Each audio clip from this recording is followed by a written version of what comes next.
Hello my dear friend, आपका Aman Gupta classes में स्वागत है। चलिए अभी तक जो पॉइंट पढ़ा दिए उसके नेक्स्ट आगे पढ़ाते हैं, शुरू करते हैं। ध्यान दीजिएगा। अब पढ़ना है मुझे भुजाओं के आधार पे त्रिभुज। क्या पढ़ना है बाबू? भुजाओं के आधार पे त्रिभुज। तो ध्यान दीजिए, भुजाओं के आधार पे त्रिभुज। भुजाओं के आधार पे त्रिभुज हम 3 तरीका से पढ़ेंगे। कितने तरीका से? 3 तरीका से। एक समबाहु त्रिभुज, फिर विषमबाहु त्रिभुज, एक समबाहु त्रिभुज, फिर समद्विबाहु त्रिभुज, उसके बाद विषमबाहु त्रिभुज।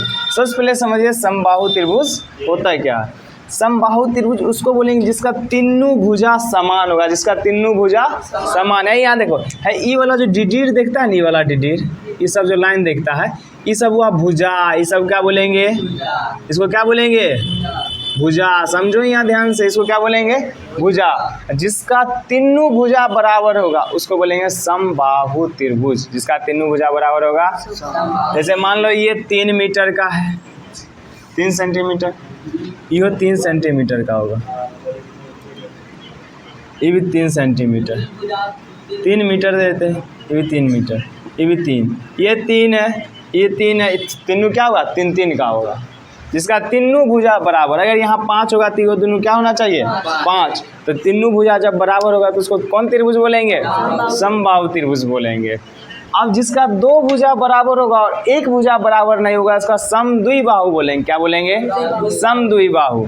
समद्विबाहु नहीं, समद्विबाहु। कौन त्रिभुज? समद्विबाहु। जैसे ये 5 है, ये भी 5 है, ये 2 बराबर है, मान लिए 4 है, मान लेते ये 6 है, तो 2 बराबर 1 बराबर नहीं है। जब 2 बराबर हो 1 बराबर नहीं हो तो समद्विबाहु त्रिभुज बोलते हैं। जिसका तीनों में कोनो भुजा बराबर, ये 3 है, ये 4 है, ये 5 है, जिसका तीनों में कोनो भुजा बराबर ना हो उसे विषमबाहु बोलते हैं। कहीं दिक्कत? जिसका तीनों भुजा बराबर हो उसे समबाहु, जिसका 2 भुजा बराबर हो उसको समद्विबाहु, जिसका 1 भुजा बराबर हो उसे विषमबाहु। अब त्रिभुज है, त्रिभुज के तीनों कोनों का योग कितना होना चाहिए? कितना होता है? 180 डिग्री। 180 डिग्री। अब देखिए, जब 90 डिग्री से छोटा की बात आएगा, ध्यान सुनना, जब 90 डिग्री से छोटा होगा, जब 90 डिग्री से छोटा, जब 90 डिग्री से छोटा होता है ना कोई भी कोण, जैसे ये कोण हो गया या ये कोण हो गया, ये कोण हो गया, कोई भी कोण हुआ, जब 90 डिग्री से छोटा होगा उसको कहा जाता है न्यून कोण। कौन बोलेंगे? कौन बोलेंगे? न्यून कोण। जब 90 डिग्री का कोई वो कोण हो जाएगा, कितने डिग्री का? 90 डिग्री का हो, 90 डिग्री का हो, उसे बोलते हैं समकोण। क्या बोलते हैं? कौन? समकोण। ठीक है। जो 90 डिग्री से जो कोण बड़ा हो, 90 डिग्री से जो बड़ा हो, यानी 90 डिग्री से बड़ा हो, उसे बोलते हैं अधिक कोण। कौन? अधिक कोण। इसमें कहीं दिक्कत? नो। जो 90 डिग्री से छोटा हो उसे कौन बोलेंगे? फिर से बोलिए, जो 90 डिग्री से छोटा होगा उसे समकोण। न्यून कोण। कौन? जो 90 डिग्री से छोटा होगा उसको न्यून कोण। जोर से बोलो, कौन? जो 90 डिग्री का होगा उसे समकोण। कौन? समकोण। जो 90 डिग्री से बड़ा होगा उसे अधिक कोण। अब देखो, तीनों कोण मिला के कितने डिग्री होना चाहिए? 180 डिग्री। 180 डिग्री। जैसे एक त्रिभुज बनाते हैं, मान लो ये हम दे दिए 60 डिग्री, ये दे दिए 80 डिग्री, ये कितना डिग्री होना चाहिए? 8 × 14 यानी 140। तभी कितने डिग्री होना चाहिए? 40 डिग्री ना, 40 डिग्री होना चाहिए। तीनों मिला के 180 डिग्री हुआ। हाँ, अब बोलो तीनों कोण क्या 90 डिग्री से छोटा है कि बड़ा है? तीनों कोण 90 डिग्री से छोटा है कि बड़ा? ये तीनों 90 डिग्री से क्या है? छोटा। तो बताओ ये न्यून कोण होगा या समकोण होगा या अधिक कोण होगा? इसको क्या बोलेंगे? न्यून कोण। क्या बोले? कौन? न्यून कोण। अब देखो ये एक और बनाते हैं, ये 90 डिग्री का है, ये हो गया 40 डिग्री का, ये कितना डिग्री का होना चाहिए? बोलो जल्दी। 9 4 13 50 डिग्री का होना चाहिए, तब ना 180 डिग्री बोलेगा। अब बताओ ये समकोण है या न्यून कोण है या अधिक कोण है? अरे बेवकूफ़, एक कोण 90 डिग्री है कि नहीं है? जो बताओ, जब 90 डिग्री हुआ तो उसको समकोण ना बोलेंगे? कौन कौन बोलेंगे? जब एक कोण हो 90 डिग्री का उसे समकोण बोलेंगे। कौन सा कोण बोलेंगे? समकोण। और जब 90 डिग्री से अधिक हो तो अधिक कोण। अब एक और बना के दिखाते हैं। ये है मेरा 100 डिग्री, ये है 30 डिग्री, ये कितना डिग्री होगा अब? 50 डिग्री। अभी कौन कौन हुआ? कौन कौन? ये थोड़ा गड़बड़ बनाए हैं, ऐसे बनाना चाहिए। ये 100 डिग्री, ये हो गया 30 डिग्री, ये हो गया 50 डिग्री। इसको कौन कौन बोलेंगे? अधिक कोण। ये सब समझने में कहीं दिक्कत नहीं। जब मेरा 90 डिग्री से छोटा हो उसे कौन सा कोण बोलेंगे? न्यून कोण बोलेंगे। जब 90 डिग्री का तो समकोण, और 90 डिग्री से बड़ा हो तो अधिक कोण। यहाँ पे तीनों बना के दिखा दिए। इसमें कहीं दिक्कत है? दिक्कत है, जल्दी पूछो, है ना दिक्कत? आगे बताएं। अब आते हैं अपना मेन पॉइंट पे, मूल मुद्दा पे आते हैं, मेन पॉइंट। अब मुझे ध्यान देना, मुझे त्रिकोणमिति में, मुझे ट्रायगोनोमेट्री में हमेशा जब भी चर्चा करेंगे भैया ई वाला कोण का करेंगे। सबसे बेसी 95% यही पढ़ना है। सबसे बेसी कौन कौन? समकोण। कौन कौन? अब इसी का चर्चा करते हैं। चलो एगो समकोण बना के दिखाते हैं। यहाँ ध्यान देना, सीधा लग रहा है? चलो आगे, छोड़ो ना। यह मेरा एक कौन सा त्रिभुज है? समकोण त्रिभुज तभी होगा जब एक लाइन पूरा पूरी सीधा होगा। तब जो लाइन जहाँ पूरा सीधा होता है उसके सामने जो कोण बनता है वह 90 डिग्री का बनता है। बउआ कितने डिग्री का बनता है? 90 डिग्री का बनता है। कितना डिग्री का बनता है? 90 डिग्री का बनता। अब एक बात और समझाते हैं, यहाँ ध्यान दो, बड़ा लिखे। अब एक बात और समझाते हैं। 90 डिग्री के ठीक सामने वाला जो कोण होता है ना, क्या बोले? 90 कौन कहते हैं? 90 डिग्री ठीक सामने वाला जो भुजा, अच्छा इस सब को क्या बोलते हैं? भुजा। क्या बोलते हैं? जितने डिग्री से सब क्या बोलेंगे? भुजा, साइड। क्या? अब 90 डिग्री के ठीक सामने वाला जो होता है, 90 डिग्री का ठीक सामने वाला, इसको बाबू बोलते हैं कर्ण। क्या बोलते हैं? ध्यान सुनना, क्या बोलते हैं? कर्ण में इंग्लिश में बोलते हैं हाइपोटेनियस। क्या बोलते हैं? इसको शॉर्टकट में सीधे बोल दो एच। क्या बोलेंगे? क्या बोलेंगे? एच। यहाँ पे अगर हम कुछ भी मान लेंगे, अगर यहाँ पे हम मान लेते थीटा, थीटा पढ़ाए ना, अगर यहाँ मान लेंगे थीटा, थीटा के सामने जो होता है ना वह लंब होता है। क्या होता है? थीटा के सामने वाला क्या होगा? क्या होगा? लंब को इंग्लिश में बोलते हैं परपेंडिकुलर। क्या बोलते हैं? शॉर्टकट में बोले तो पी। और जो बच जाता है वो क्या होता है? आधार। क्या होता है? आधार। ये बच गया ना, ये मेरा क्या हो गया?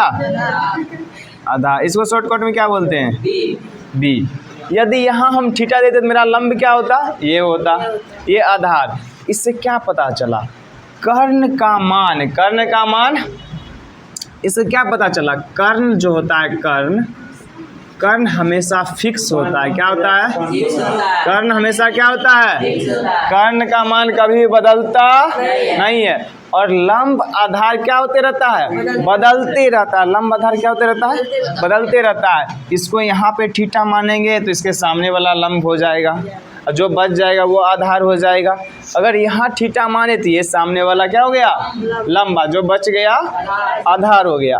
अब एक समझाते हैं, ध्यान सुना। एक पाइथागोरस नामक थे, उन्होंने गणितज्ञ थे, उन्होंने बताया, उन्होंने कहा पाइथागोरस में इन्होंने एक अपना नियम दिया कि कर्ण का स्क्वायर जो होता है लंब का स्क्वायर और आधार के स्क्वायर दोनों के योग के बराबर होता है। फिर से समझो, पाइथागोरस ने बोला कर्ण का पास जितना ताकत होता है ना, इस दोनों के ताकत को जोड़ देंगे ना तब उसका बराबरी कर पाएगा, और नहीं तो नहीं कर पाएगा। कर्ण का पार, पाइथागोरस ने बोला कर्ण के पास जितना पावर होता है, बोला कर्ण स्क्वायर, इन्होंने सिद्धांत दिया कर्ण स्क्वायर जो होता है लंब स्क्वायर। क्या बोला? लंब स्क्वायर प्लस आधार स्क्वायर दोनों के योग यानी जोड़ के बराबर होता है। इन्होंने ये कहा, ये मैं बता भी चुका हूँ। कर्ण को शॉर्ट में बोलते हैं एच, तो एच स्क्वायर बराबर क्या होता है p square plus b square. इन्होंने ये सिद्धांत दिया और इसी चीज पे अभी हम सारा सवाल करवाएंगे। पाइथागोरस ने क्या बोला, कर्ण का स्क्वायर जो होता है लंब का स्क्वायर और आधार के स्क्वायर दोनों का योग के क्या होता है बराबर होता है, यानी कर्ण के बराबर होता है। दोनों जब जोड़ेंगे तब इसका बराबर पड़ेगा। यानी बड़का बेटा जिम उम करता था, इसके पास जितना ताकत है दोनों की ताकत मिलाने पर उतना ताकत आता था ना। अब क्या क्वेश्चन रहेगा, ध्यान सुनो, अब क्वेश्चन बनाना सिखाते हैं, समझो। यहाँ कर्ण का मान हमेशा क्या रहता है, फिक्स रहता है। कर्ण का मान हमेशा, कर्ण का मान नो चेंज, कर्ण का मान कभी चेंज, लंब आधार चेंज होते रहता है, इसमें कहीं दिक्कत। आगे बढ़े, अब ध्यान दो, इसको थोड़ा मिटाते हैं।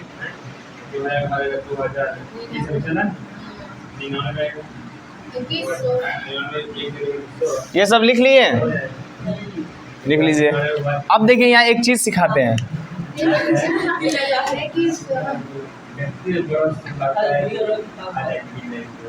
समझिए। यहाँ एक चीज सिखाते हैं। अच्छा बताइए यहाँ पे 90 डिग्री होगा कि नहीं होगा, ये होगा 90 डिग्री। बोलो कर्ण कौन होगा, इसके सामने वाला क्या होगा कर्ण, यानी एच होगा। यदि यहाँ पे हम थीटा मानते हैं तब पी कहाँ होगा, ये पी होगा। ये इसका नाम रख देते हैं ए बी सी, नाम रख दिए। तो बोलो कर्ण कौन है, कर्ण कौन है एच, ए सी। कर्ण कौन है, ए सी क्या है एच है, ए सी क्या है एच। ए बी क्या है, ए बी क्या है लंब, बी सी क्या है आधार। इसमें कहीं दिक्कत नहीं। अब एक चीज सिखाते हैं, ध्यान सुनना, इस सब में संबंध बताते हैं, ध्यान सुनना। हम अगर ए बी लिखेंगे, ए बी बट्टा, देखो इससे क्या क्या बन सकता है, ए बी बट्टा बी सी बन सकता है। क्या बन सकता है, ए बी बट्टा बी सी बन सकता है, बन सकता है कि नहीं। अब दूसरा देखो, बी सी, ध्यान सुनो, बट्टा ए सी बन सकता है, नहीं बन सकता है, नहीं तो ई भी बन सकता है। पहले यहाँ शुरू करते हैं, ए बी बट्टा क्या बन सकता है, बी सी बन सकता है। ए बी बट्टा ए सी भी बन सकता है, नहीं बन सकता है। ए बी बट्टा ए सी भी बन सकता है ना। बी सी बट्टा ए सी भी बन सकता है, नहीं बन सकता है। तो बी सी, ध्यान दो, इसको मिटाएं, चलो नीचे लिख देते हैं। बी सी बट्टा ए सी भी बन सकता है कि नहीं बन सकता। अब बोलो इस सब का उल्टा नहीं कर सकते क्या, बोलो बाबा बी सी बट्टा ए सी नहीं बन सकता है, इससे ये भी बन सकता है। बी सी बट्टा ए सी, ए सी बट्टा ए बी, ध्यान दो, ए सी बट्टा ए बी और ए सी बट्टा क्या बी सी नहीं बन सकता, ए सी बट्टा बी सी ये भी बन सकता है। कहने का मतलब है यहाँ जो हम अनुपात निकाले हैं बहुत ही आसान तरीका से निकाले हैं। अब इससे क्या पता चला कि ए बी क्या है पी, तो पी बट्टा, समझो यहाँ इस सबको मिटाना पड़ेगा, नहीं उतारा है, बंद करो।